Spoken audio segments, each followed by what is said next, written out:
Hello dear students. आज हम बात करेंगे order of reactivity of alkyl halide के बारे में। एल्काइल हैलाइड मैंने आपको बताया था।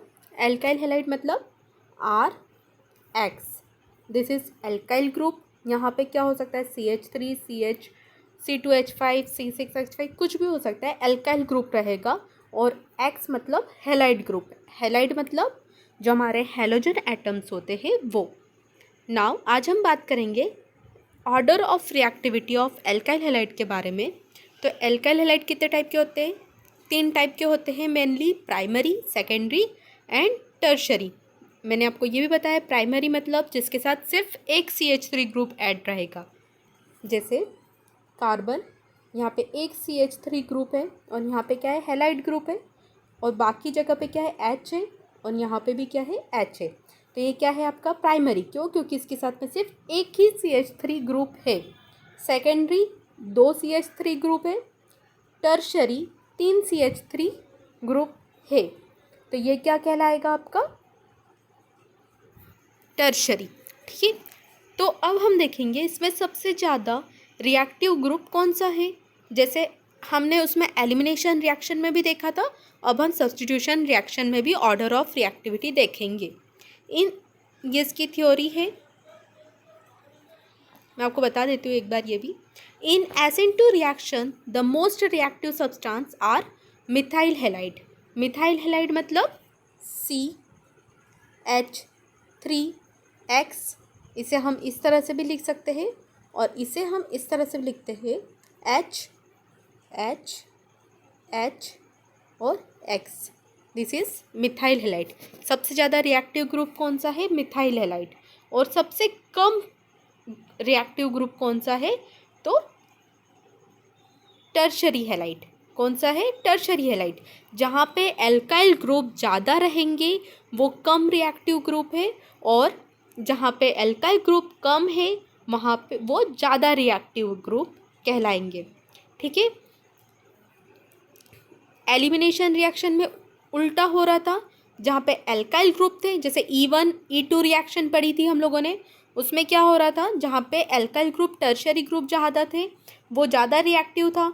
और क्यों? क्योंकि वहाँ पे एलिमिनेशन हो रहा था। एलिमिनेशन हो रहा था इस वजह से वो ज़्यादा रिएक्टिव था। यहाँ पे क्या हो रहा है? सब्स्टिट्यूशन हो रहा है। तो क्यों हो रहा है?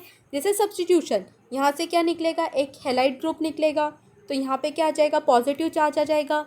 बट फिर उसके बाद में यहाँ पे क्या हो जाएगा? एक और ग्रुप ऐड हो रहा है, मतलब इसकी रिएक्टिविटी में इतना इफेक्ट नहीं हो रहा है।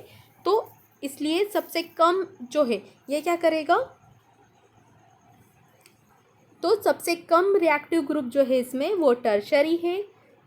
इसमें दो डिफरेंस बस इतना ही है E1 एंड S एलिमिनेशन और सब्स्टिट्यूशन में, कि टर्शरी इसमें सबसे कम रिएक्टिव है और एलिमिनेशन में सबसे ज़्यादा रिएक्टिव है।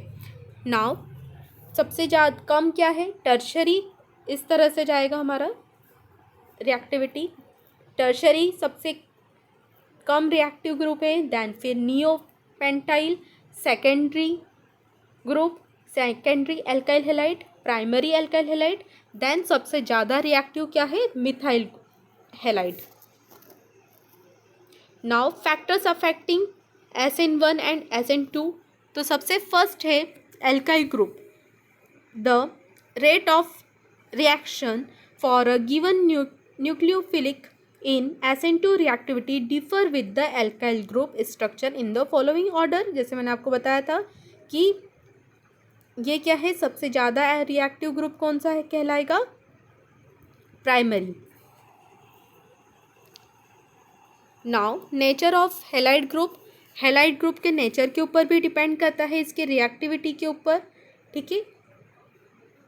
Now nature of nucleophile. Nucleophile के ऊपर भी डिपेंड करता है कि आप कौन सा न्यूक्लियोफाइल यूज़ कर रहे हैं। H2O, OH। सबसे ज़्यादा रिएक्टिव क्या होता है? H2O। Now nature of solvent. आप कौन सा सॉल्वेंट यूज़ कर रहे हैं ये हम लोगों ने पहले देखा है।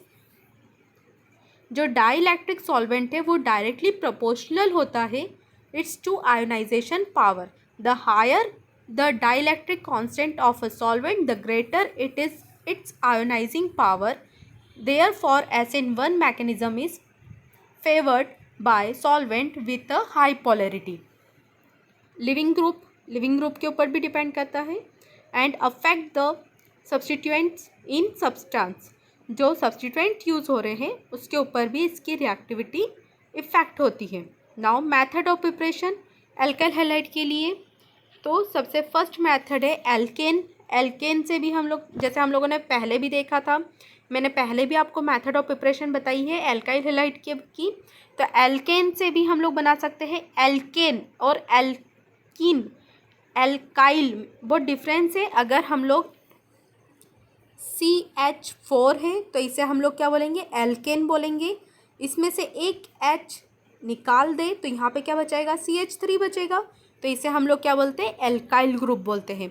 Alkene react with chlorine bromine in the presence of UV light at the higher temperature 400 degree centigrade to give alkyl halide along with poly halogen derivative. जब हम लोग एल्केन के रिएक्शन क्लोरीन या ब्रोमीन के साथ करवाते हैं, हैलोजन एटम के साथ करवाते हैं UV लाइट के प्रेजेंस में 400 टेम्परेचर पे, तो ये क्या बनता है, alkyl halide. Addition of halogen acid to alkenes. Halogen acid add to alkenes to yield alkyl halide. Halogen atom जब हम ऐड करते हैं एल्कीन्स में तो वो क्या बनाता है, एल्काइल हैलाइड. यहाँ पे आपको कुछ एग्जांपल दिए हैं. इथाइलिन जब हैलोजन एटम के साथ में रिएक्ट करता है तो ये क्या बनाता है, इथाइल आयोडाइड बनाता है.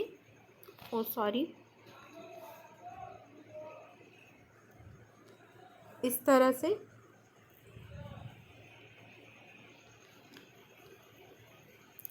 Now action of halogen acid on alcohol. Alcohol react with HBr. Alcohol से भी हम लोग बनाते हैं. अल्कोहल जब हैलोजन एटम के साथ रिएक्ट करता है, HBr के साथ रिएक्ट करता है तो अल्काइल ब्रोमाइड बनाता है या अल्काइल आयोडाइड बनाता है. और HCl alkyl chloride are produced by the action of dry HCl in the presence of zinc chloride catalyst. जो अगर हमें ब्रोमीन और आयोडाइड फॉर्म में कोई कंपाउंड बनाना है तो हम उसकी रिएक्शन करवा के बना सकते हैं. बट अगर हमें क्लोराइड ग्रुप ऐड करना है तो हमें उसकी रिएक्शन HCl के साथ करवानी पड़ेगी इन द प्रेजेंस ऑफ कैटलिस्ट. और कैटलिस्ट कौन सा प्रेजेंस है, तो जिंक क्लोराइड. कैटलिस्ट क्या करता है, हमारी रिएक्शन की रेट को बढ़ाता है, जैसे मैंने आपको पहले भी बताया है प्रीवियस लेक्चर्स में. Action of phosphorus halide on alcohol.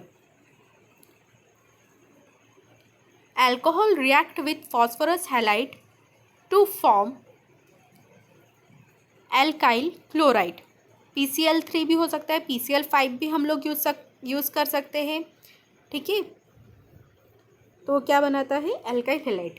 Ethyl alcohol की रिएक्शन जब हम PCl5 के साथ करवाते हैं, phosphorus pentachloride, PCl5 means phosphorus pentachloride के साथ करवाते हैं तो क्या बनाता है, ये इथाइल क्लोराइड.